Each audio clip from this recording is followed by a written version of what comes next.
महाभारतं महाभारतं महाभारतं महाभारतम्।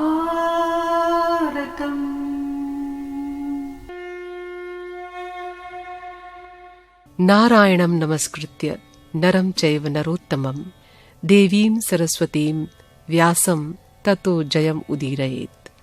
अंतर्यामी नारायण स्वरूप भगवान श्री कृष्ण और उनके सखा नररत्न अर्जुन, उनकी लीला प्रकट करने वाली भगवती सरस्वती और उसके वक्ता भगवान व्यास को नमस्कार करके आसुरी संपत्तियों का नाश करके अंतःकरण पर विजय प्राप्त कराने वाले महाभारत का पठन और श्रवण करना चाहिए। महाभारत चैनल पर बहुत स्वागत है आपका। आपको बता दें कि महाभारत से जुड़ी सभी कथाएं आपको इस चैनल पर मिलेंगी बड़े ही रोचक ढंग से। तो महाभारत को लाइक करें, सब्सक्राइब करें और ज्यादा से ज्यादा शेयर करें अपने जानने वालों के बीच, और चैनल का बेल बटन दबाना न भूलें ताकि आपको अगली वीडियो का नोटिफिकेशन सबसे पहले मिले।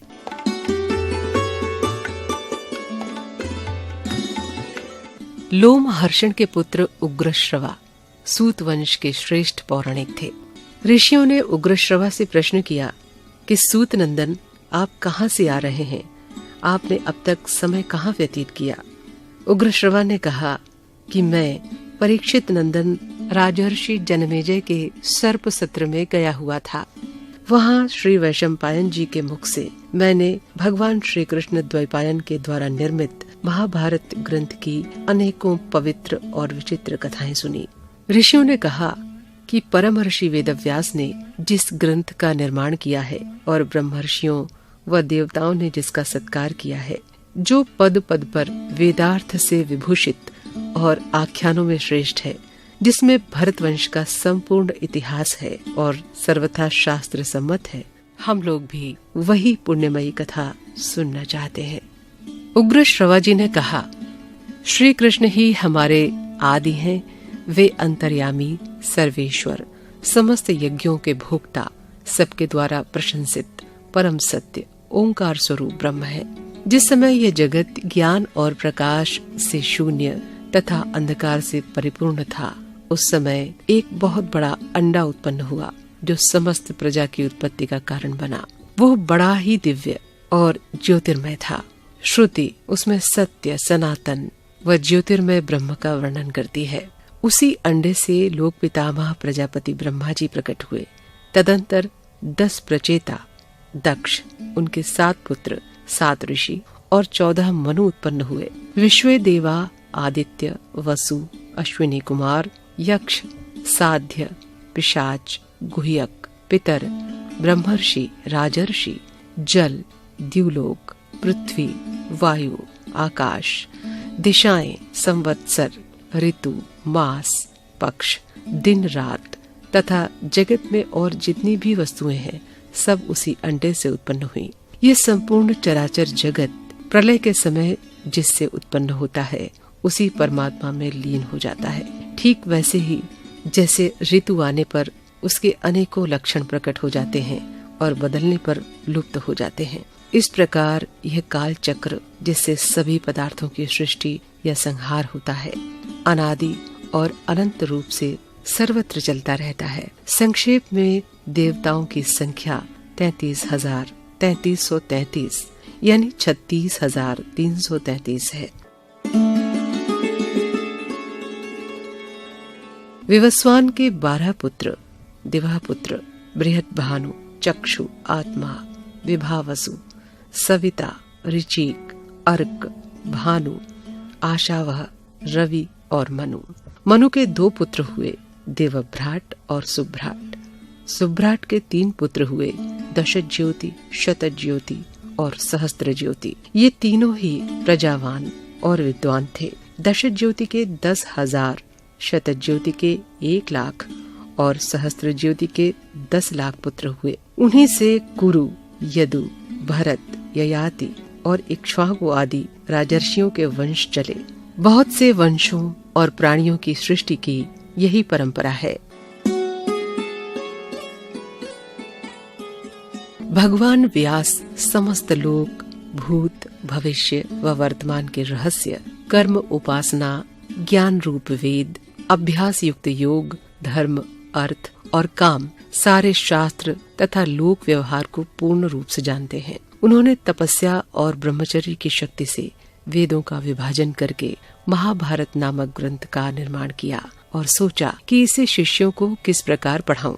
भगवान व्यास का ये विचार जानकर स्वयं ब्रह्मा जी उनकी प्रसन्नता और लोक हित के लिए उनके पास आए। भगवान वेदव्यास उन्हें देखकर बहुत ही विस्मित हुए और मुनियों के साथ उठकर उन्हें हाथ जोड़कर प्रणाम किया तथा आसन पर बैठाया। स्वागत सत्कार के बाद ब्रह्मा जी की आज्ञा से वे भी उनके पास बैठ गए। व्यास जी ने प्रसन्नता से मुस्कुराते हुए कहा, भगवन, मैंने एक श्रेष्ठ काव्य की रचना की है।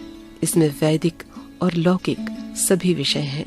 इसमें वेदांग सहित उपनिषद, वेदों का क्रिया विस्तार, इतिहास, पुराण, बुढ़ापा, मृत्यु, भय, व्याधि आदि के भाव अभाव का निर्णय, आश्रम और वर्णों का धर्म, तपस्या, ब्रह्मचर्य, पृथ्वी, चंद्र, सूर्य, ग्रह, नक्षत्र, तारा और युगों का वर्णन, उनका परिमाण, ऋग्वेद, यजुर्वेद, सामवेद, अथर्वण, अध्यात्म, न्याय, शिक्षा, चिकित्सा, दान, पाशुपत धर्म, देवता और मनुष्यों की उत्पत्ति, पवित्र तीर्थ, पवित्र देश, नदी, पर्वत, वन, समुद्र, पूर्वकल्प, दिव्य नगर, युद्ध कौशल, विविध भाषा, विविध जाति, लोक व्यवहार और सब में व्याप्त परमात्मा का भी वर्णन किया है।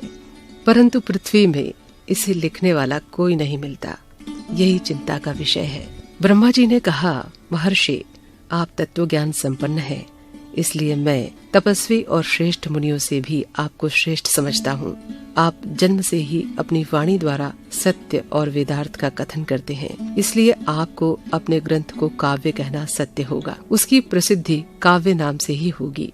आपके काव्य से श्रेष्ठ काव्य का निर्माण जगत में कोई नहीं कर सकेगा। आप अपना ग्रंथ लिखने के लिए गणेश जी का स्मरण कीजिए। ये कहकर ब्रह्मा जी अपने लोक चले गए और व्यास जी ने गणेश जी का स्मरण किया। स्मरण करते ही भक्तवांछा कल्पतरु गणेश जी आ उपस्थित हुए।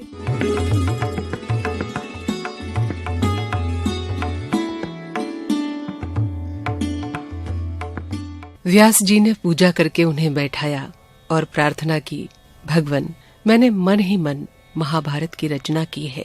मैं बोलता हूँ, आप उसे लिखते जाइए। गणेश जी ने कहा, यदि मेरी कलम एक क्षण के लिए भी न रुके तो मैं लिखने का काम कर सकता हूँ। व्यास जी ने कहा, ठीक है, किंतु आप बिना समझे न लिखिएगा। गणेश जी ने तथास्तु कहकर लिखना स्वीकार कर लिया। भगवान व्यास ने कौतूहलवश कुछ ऐसे श्लोक बना दिए जो इस ग्रंथ की गांठ है।